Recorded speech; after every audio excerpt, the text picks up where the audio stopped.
Assalamu alaikum. Monsieur le Président, Monsieur le Ministre, Monsieur les ministres et vos collaborateurs.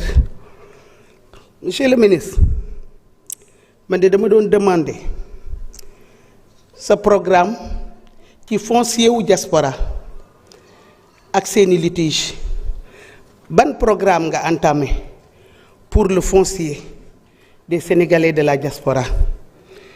Monsieur le ministre, boo xoolee DGID am na benn programme bu mu amoon boo xamante ni dafay wax sama kër sama këyitu kër sama xaw ma nu mu ko tuddee woon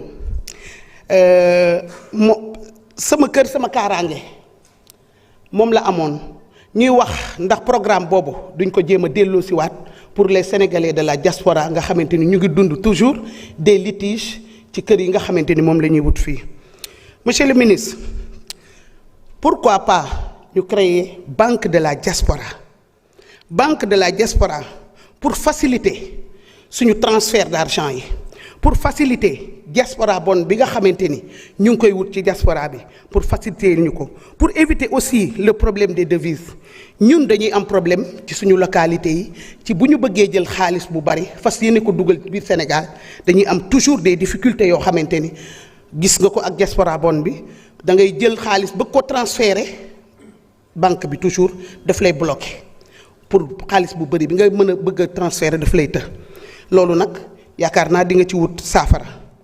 Monsieur le ministre, ma doon la laaj aussi itam ci suñu bloc bu Kayar yaakaar teranga Petrosen moom la Sénégal bëgg mu doon opérateur bi. Monsieur le ministre, foofu nag ma doon la laaj ba xam Petrosen mooy continuer di doon opérateur bi wala déet wala am ngeen beneen programme pétrolier. Monsieur le ministre, foofu nag may wax aussi itam sama naataango yi di leen wax ni seen intervention yi changé na ku xool intervention yi ni mu dalee ak le ministre ndax ki nga xam ne mooy tax mu ngeen di acharné wu ci kawam nekkatul ci gouvernement bi yéen a ngi mel ni ku nekk opposition yéen a ngi mel ni yéen a moom pouvoir bi bu ngeen di wax dinañ wax mu dal ngeen laaj li ngeen bëgg ci njekk ak teraanga bu doon daj dëpp gaa fa nekk ba léegi yaa ngi ko naan monsieur le ministre dara baaxatul ci réew mi waaye alhamdulilahi rabbil alamin comme yéen moom nguur gi doxal leen ko. ma doon wax aussi itam ne am na ku fi taxaw D'Artagnan taxaw na fi léegi ne 1,7 milliard yi nga xamante ni moom la daj dëpp Ousmane Sonko yor na ko lijjanti ndax dañu ko dëriix alalu askan wi nga xamante ne da ko bokk ak askan wi benn dërëm boo ko ci laaj dina la wax fi mu ko dugal. yéen nag yàllaa leen bindee noonu démb ba ma gisee magum jëm taxaw fii ci diggu Sénégal naan li ñu bëggoon ci assemblée bi am nañu ko muy lu grave nag mu xam ni yàq moo la tax a jóg. Adja Aram Diène yi dama ko doon gërëm Diène Njoogu borom kaay yal na yàlla seddal ay yaxam ci biir suuf mu doon royukaay nga xam ni da daan def socialiste yi da daan wax ne socialiste yi bu benn di cee des man Diène Njoogu man lay doon te ci la nekk moo amee Diène ba ñu dugal ko biir bàmmeel doomu aadama nag day am palmarès bu rafet tey jéem ñu bindal ko ci mémoire am loo xamante ni bu ëllëgee bu nekkee ci biir suuf sax ñu di ko waxal muy jikko ju rafet ak lu mu fi bàyyi lu baax. ñoo ngi jox kàddu gi Massamba Dieng Mbay Jonn mën na waajal.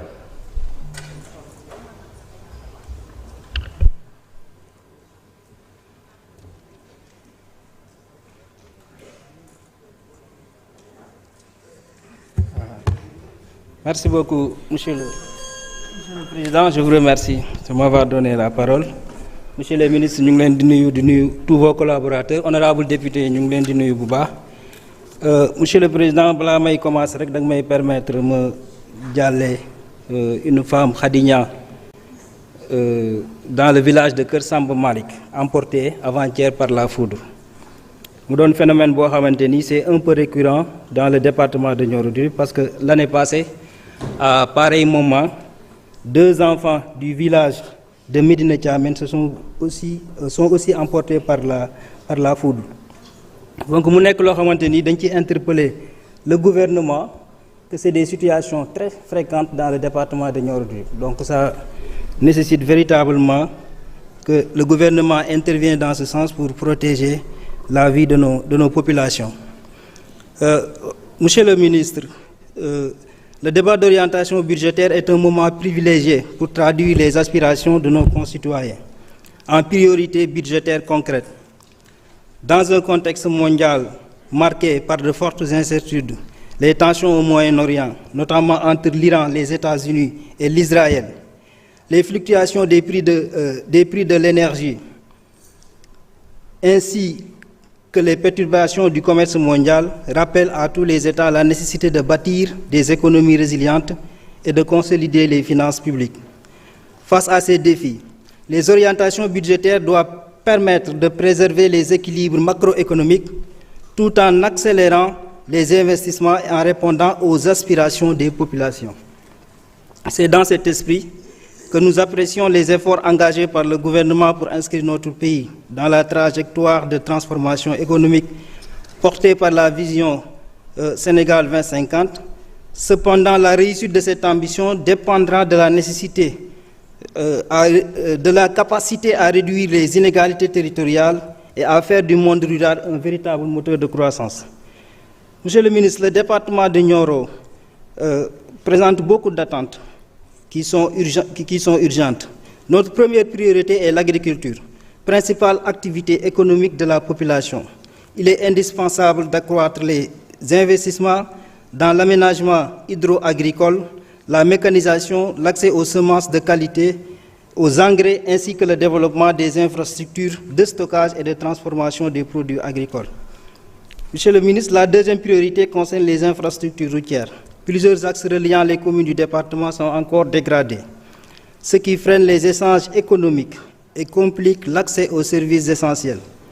Des investissements ciblés permettront de désenclaver durablement nos territoires. Monsieur le ministre, je vais marquer un arrêt sur la situation des pistes rurales en vous interpellant sur l'état de la route reliant le croisement Firgué et Kayemor à hauteur avant d'entrer à Kayemor, qui présente une menace réelle pour les populations, surtout en ces périodes d'hivernage.